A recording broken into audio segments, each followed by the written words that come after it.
Well, it was with this guy who sounded really great on paper. A friend sort of matched, set us up, and he was the CEO of this massive golf course, like a really high profile, prestigious, CEO, had a great role, and I thought, wow, he's fantastic on paper. And he suddenly goes, Joey, I feel really comfortable with you. I just got a really good feeling about you. You can ask me any question at all, anything at all you want to know about me, open slather. So my one question to him was, so, okay, Peter, have you ever been weed on? And I thought that was quite a funny question, and he just laughed. It would all be very silly. Anyway, well, bugger me, I get this response I was not expecting, which was basically, hey sweetheart, drink your water, stay off the asparagus, and let's party. And I'm like, oh, lordy. That is just not what I was expecting at all, right? Ever being weed on. So, but then he turns it into me being the biggest sicko of all time. Sorry, this is collagen, I'm just getting pretty for tonight. So he's gone, so I'm thinking, because I'm a bit of a neat freak, right? I'm a bit OCD in that regard, and that's okay, I think. And he's gone, I've said, having discovered he's right into the golden showers, so I said, oh gosh, doesn't that get a bit messy, like, aren't you washing the sheets all the time? And then he's turned it back on me like I'm the sicko going, it only happens in the bath. And right, of course, because, silly me, all my lovemaking happens in the bedroom because, I'm so old-fashioned. So yeah, and weirdly enough, I never saw him again.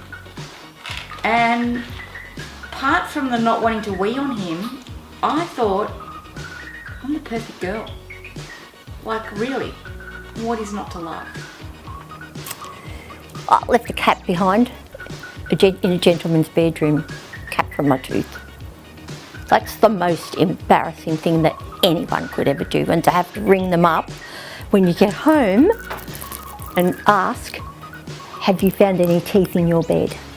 This man to a manager who'd been an old friend of Ray's, he was American, and that's how this whole thing had sort of come together. So he popped Ray in his hotel room, popped on the air conditioning, and then went back and then went off and said, you have a bit of a sleep. Anyway, came back to get Ray a couple of hours later. And Ray was lying on his bed, pretty much melting, going, oh my God, this is the hottest place I've ever been in. How do these people live here? And what he'd done was, in a 42-degree Adelaide, he'd put the heater on up to about 80. And so Ray was, I'm amazed he was alive. He finally got on for that gig, and all he would do was say to people in the audience, lick my dick, lick my dick, lick my dick. And he wouldn't actually sort of sing his songs, he just kept getting people in the audience to go, I'll lick your dick, yeah, lick my dick. It was like so gross. You can think of this as a community service announcement, fellas, because I think guys want to see what goes on before a hot date.